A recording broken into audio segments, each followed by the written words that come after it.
parallel plate capacitor filled with dielectric.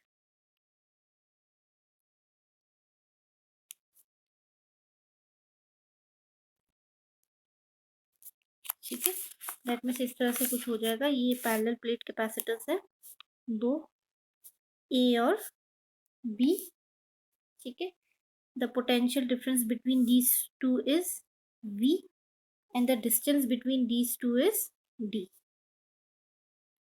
ठीक है, यहाँ पर पॉजिटिव चार्ज था, यहाँ पर नेगेटिव चार्ज था, and it is completely filled with a dielectric of dielectric constant epsilon R। ठीक है, नाउ कंसीडर इनिशियली जब इनके बीच में डाइलेक्ट्रिक प्रेजेंट नहीं था, जब वैक्यूम था, so let the potential is V not. Initially उनके बीच में पोटेंशियल था V नॉट, और जब डाइलेक्ट्रिक आ गया then the potential will become, the potential difference will become V। so V is equal to V naught by epsilon R। ठीक है, ये हो जाएगा।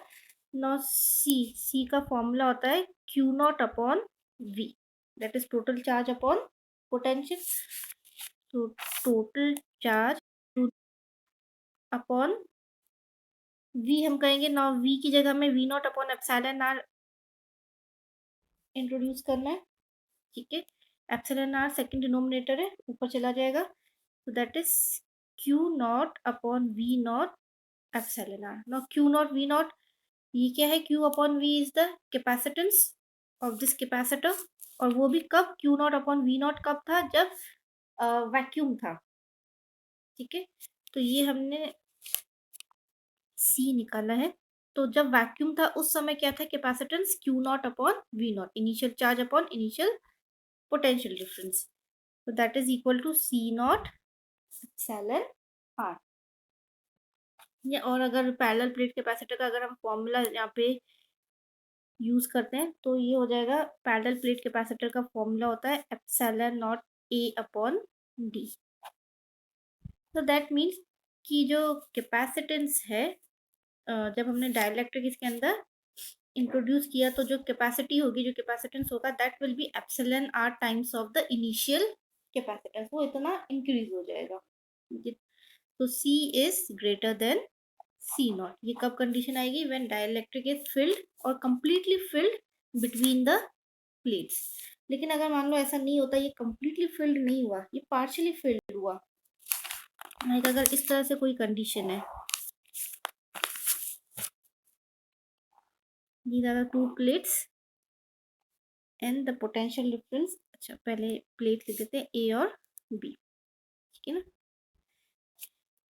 अभी हमने क्या किया कि एक हमने इसके अंदर डाइलेक्ट्रिक स्लैब इंट्रोड्यूस कर दिया। ठीक है ना, ये डाइलेक्ट्रिक स्लैब इंट्रोड्यूस किया of dielectric constant epsilon R, and let the thickness of this dielectric slab is T।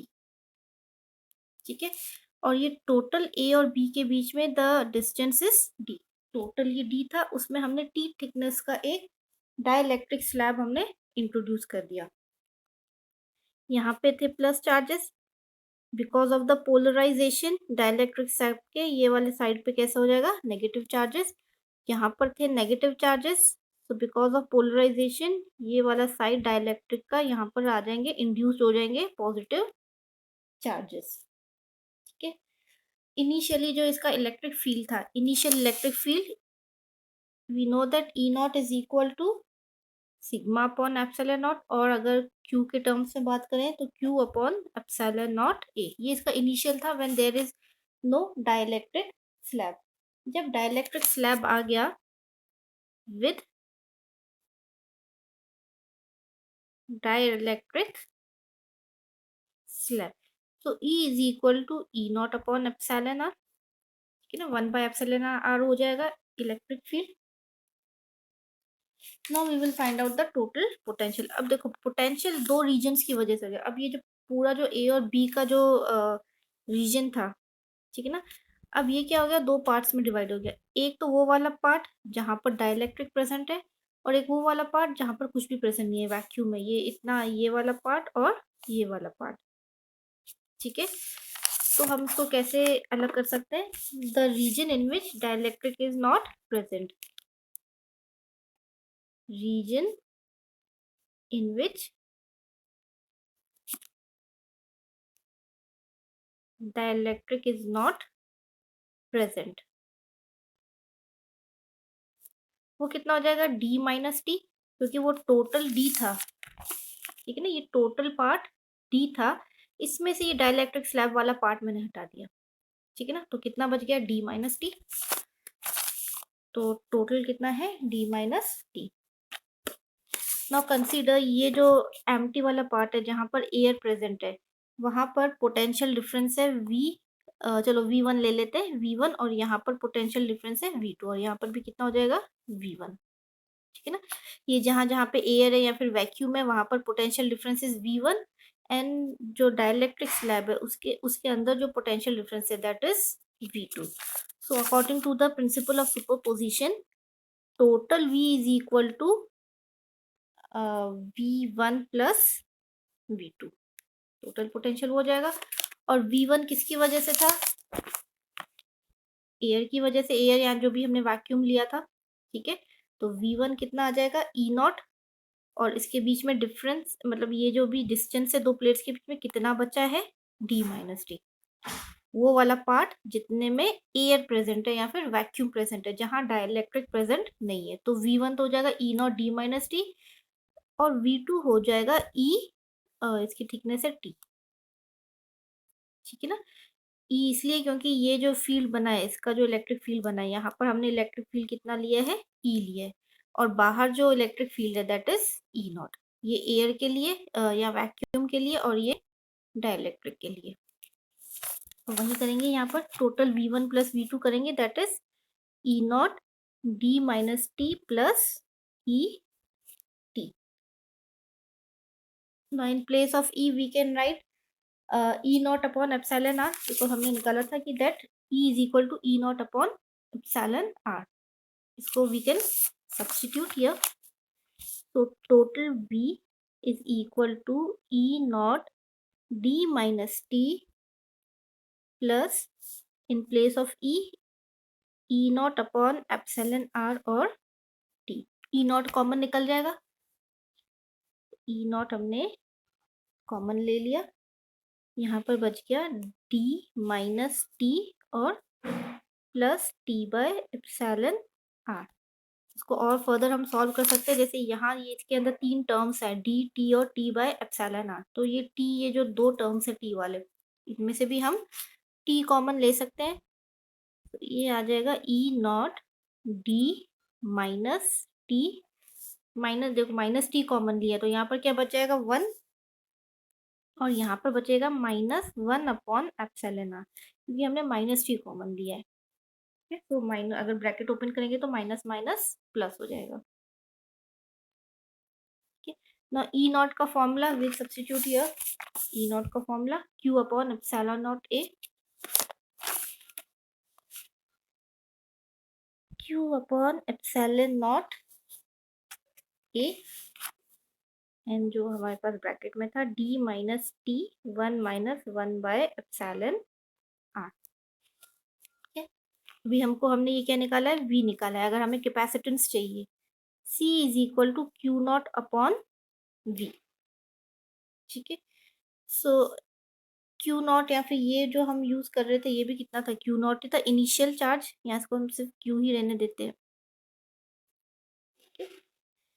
तो Q upon epsilon, Q upon V, तो क्यू अपॉन यहाँ पे रखेंगे, यहाँ पे भी एक क्यू है, तो क्यू और क्यू तो डिवाइड हो जाएगा, सिर्फ हमारे पास डिनोमिनेटर में क्या बच जाएगा? 1 अपॉन एप्सिलॉन नॉट ए, ठीक है, D minus T 1 minus 1 by epsilon R, ठीक है ना, ये क्यू से ये क्यू डिवाइड हो गया, सेकेंड डिनोमिनेटर है ऊपर चला जाएगा, तो epsilon naught A upon D minus T 1 minus 1 by epsilon R. इसको फर्दर हम और इसको अलग तरीके से रिप्रेजेंट कर सकते हैं, अलग अलग तरीका रिप्रेजेंट करने का, एप्सिलॉन नॉट ए अपॉन, देखो अब हमने इनमें से डी भी कॉमन ले लिया।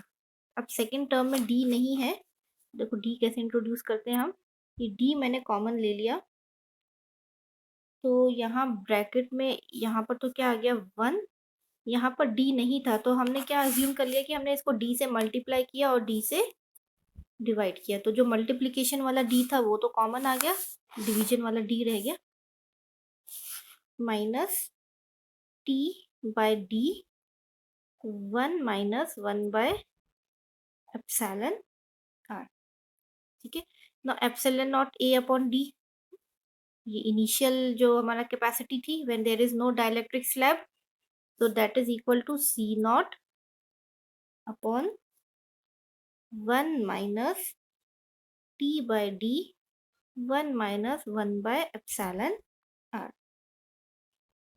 ठीक है, अब देखो हमने जो इनिशियली हमने ये किया था ना कि that C is equal to C naught epsilon R, इसी फॉर्मूले से ये डिराइव हुआ है। Now consider if T equal to D, ठीक है ना, दैट दिस डाइलेक्ट्रिक स्लैब ये कैसी है कि दिस जो इनके बीच में स्पेस है और बी में, it is completely filled with dielectric slab, that is T equal to D. तो यहाँ पर हम क्या सब्स्टिट्यूट करेंगे, टी की जगह हम डी सब्स्टिट्यूट करेंगे, यहाँ पर डी सब्स्टिट्यूट करेंगे तो कैंसिल हो जाएगा, 1 minus 1 plus 1 upon epsilon R, तो 1 और 1 भी कैंसिल हो जाएगा, प्लस 1 अपॉन एप्सिलॉन आर और एप्सिलॉन आर ऊपर चला जाएगा। तो in that case C is equal to epsilon R times of C naught, देखो वही फॉर्मूला आ गया, दैट मीन्स इस वाले फॉर्मूले से ये वाला फॉर्मूला डिराइव हुआ है।